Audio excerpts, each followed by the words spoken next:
Hello guys, চলে আসলাম আজ একটা নতুন ভিডিও নিয়ে। ভিডিওটি হচ্ছে পালসার BS6 বাইকটি নিয়ে। তো গাড়িটির সমস্যা হচ্ছে, আমরা যখন সেলফ মেরে বা কিক মেরে স্টার্ট করছি, গাড়িটা বন্ধ হয়ে যাচ্ছে এবং পিক আপ নিচ্ছে না, বেড়ে যাচ্ছে, মিসিং হচ্ছে। ঠিক আছে, এই ধরনের সমস্যা হচ্ছে। গাড়িটি বেশি সমস্যা হচ্ছে আর কি লোডে দিয়ে থ্রটল দিলে বেশি সমস্যা হচ্ছে। পিক আপ দিলে বেঁধে যাচ্ছে, যেমন মিসিং মারে আর কি। তো গিয়ারের যে বেশি সমস্যা হচ্ছে, তার জন্য গিয়ার দিয়ে রাখছি। গিয়ারের পিক আপটা ভালো নিচ্ছে, মানে আটকে যাচ্ছে, যেমন তেল না থাকলে যেমনটা হয়। ভালো করে ফলো করলে বুঝতে পারবে।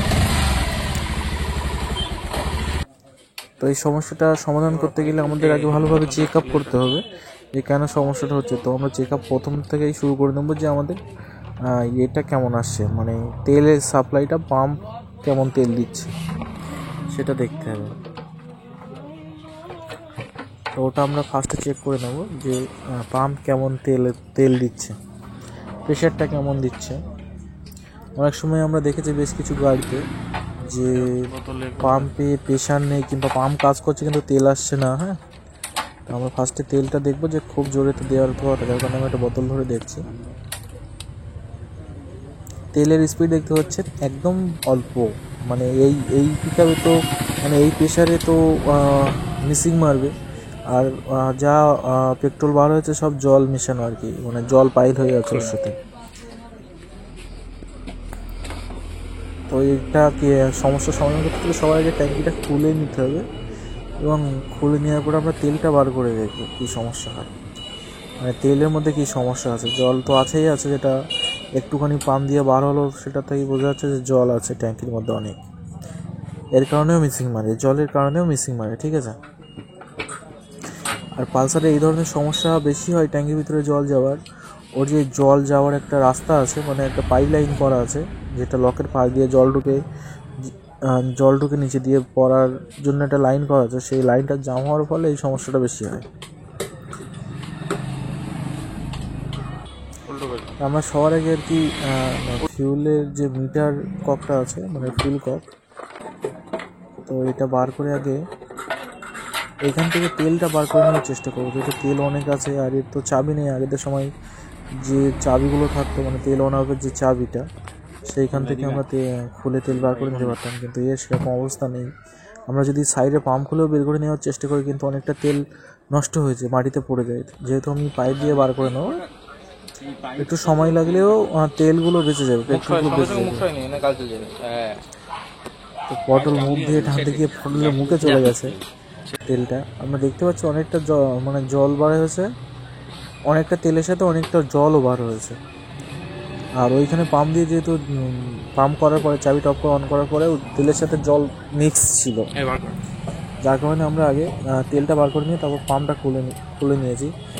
কারণ জল থাকলে পাম্পের যে ফিল্টারটা আছে, এই যে ফিল্টারটা জাম হয়ে যায়। আর এর ভিতরে জল থাকলে না, পাম্প তেলের প্রেশারটা খুব ভালো দেখুন, ফিল্টারের মধ্যেও জল, ফিল্টারের মধ্যেও এখনো জল আছে, ভালোভাবে বুঝতে পারছেন। ফিল্টারটা আমাদের খুলে নেওয়ার আর কি, ক্লিন করার ব্যবস্থা করবো, যেহেতু এই ধরনের ফিল্টার আমাদের কাছে এখনো অ্যাভেলেবেল হয়নি। জল সব একদম জল মানে শোষণ করে আছে ওটা ফিল্টারটা। ঠিক আছে,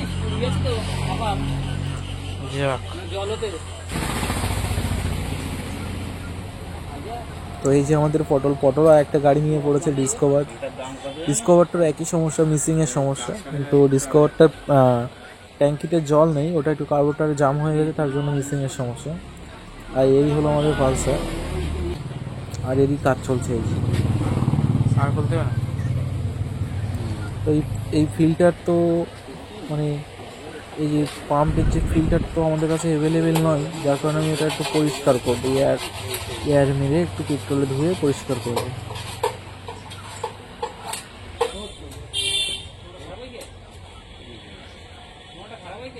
এই ধরনের ফিল্টার তো খুললেই চেঞ্জ করে দেওয়া দরকার, কিন্তু আমাদের কাছে এখনো অ্যাভেলেবেল হয়নি। তো এটা পরিষ্কার করে আমি আবার সেট করার জন্য প্রস্তুত করেছি।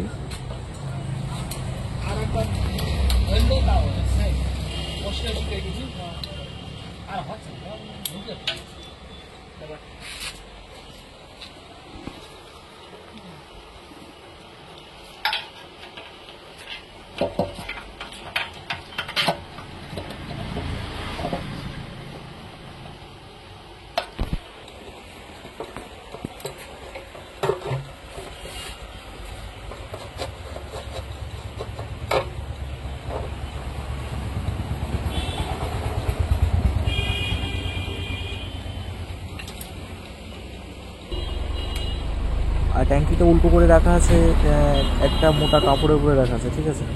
আর আমি ট্যাঙ্কিটা সেট করার পরে ওকে বললাম যে একটু পেট্রোল দিয়ে ওর ভিতরে দেওয়ার পরে লিটারখানি পেট্রোল দেওয়ার পরে একটু নাড়াচাড়া করে দেখে নিতে যে পাম্পের ফিউল পাম্প যেটা লাগানো হলো বা ওই মিটার যে ককটা লাগানো হলো ওর পাশ দিয়ে অনেক সময় তেল লিক হয়। সেক্ষেত্রে কী হয়, আমাদের অনেক তেল ঢালার পরে লিক হওয়ার পরে কী হয়, ফের আবার তেলটাকে খালি করতে হয়, কি আবার ওই খুলে আবার ঠিক করতে হয়। তার জন্য আমরা একটু অল্প কিছু তেল দিয়ে দেখে নেবো নাড়াচাড়া দিয়ে যে ওইখান থেকে লিক হচ্ছে কিনা। লিক না হলে আমরা বাকি লাগানোর পরে পুরো তেলটা ঢেলে দেবো।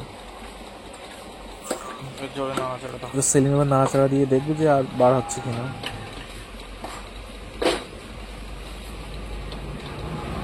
ভালো করে এধারে ওধারে নাড়ানো হচ্ছে, যেহেতু দুই ধারেই আছে, তো কোনো রকম সমস্যা নেই, কোনো রকম লিকেজের সমস্যা নেই। তো ট্যাঙ্কিটা লাগানোর জন্য প্রস্তুত। কিন্তু প্রস্তুতের আগে আর একটা জিনিস আমাদের যেটা বলছিলাম, যে পালসারের যে ওভারফ্লো ওয়াটার যেটা পড়ে ট্যাঙ্কির মুখ দিয়ে, যে জলটা গিয়ে নিচে পড়ার যে রাস্তাটা, ওটা জাম হওয়ার ফলে এর ভিতরে তেল মানে জল চলে যায় ট্যাঙ্কির মধ্যে। দেখতে পাচ্ছেন যে রাস্তাটা ছিল সরু পাইপলাইনটা ময়লা পড়ে বা জং ধরে জাম হয়ে গেছে। তো জং ছাড়ানোর জন্য আমরা গ্লাসের তার বা ব্রেকের যে তার হয় একটু মোটা টাইপের ভিতরে ইনারটা, ওটাও ঢুকিয়ে দিয়ে আর কি অনেকক্ষণ ধরে আমরা শর্টে দেখাচ্ছি যেহেতু কেটে কুটে, আমরা ওটা বেশ 5-7 মিনিট তারটা ঢুকানোর চেষ্টা করে এবার ঢুকে দেওয়ার পরে এই সাইডে প্লাগ দিয়ে এই সাইডে প্লাগ দিয়ে টানা টেনে রাস্তাটা ক্লিয়ার করে দেওয়া হয়েছে। তো রাস্তাটা ভালো করে ক্লিয়ার করে দিয়ে একটু হাওয়া মেরে দিলাম, পটল এসে হাওয়া মেরে দিল, দেওয়ার পরে মোটামুটি নিচের দিক থেকে হাওয়া পাস হচ্ছে, মানে এবার নিচ থেকে জল ঢুকলে নিচের দিক থেকে বার হয়ে যাবে। ওর যে পাইপলাইন করা যায় সেই পাইপটা দিয়ে একটু ভালো করে দেখানোর জন্য চেষ্টা করছি। নিচে গিয়ে দেখতে পাচ্ছেন কাপড় উঠছে, মানে ওপর থেকে হাওয়া মারলে নিচে পর্যন্ত পৌঁছাচ্ছে, এবার জলগুলোও নিচে পর্যন্ত পৌঁছাবে। তারপরে আমাদের পুরো ট্যাঙ্কির কাজ রেডি। এবার আমরা ট্যাঙ্কটা লাগিয়ে চেক করবো আগের প্রেশারটা কেমন ছিল বা তেল কেমন আসছিল, আর এখন কেমন আসছে বা কেমন এখনকার প্রেশারটা কেমন। আর দেখতে পাচ্ছ এই যে তেল আছে, তেলের মধ্যে প্রায় 2 লিটারের আশপাশে কেমন জল আছে, ঠিক আছে, 2 লিটারের আশপাশে জল আছে প্রায়। তো আমরা তেল বেশ কিছু ঢেলে আর বাকিটা ঢালবো না, বাকিটা ফেলে দেওয়া হবে, কারণ জল আছে। এই তেলগুলো সব আবার ফের ঢেলে দিলে আগে যেমন ছিল গাড়ি তেমনটাই মিসিং করবে।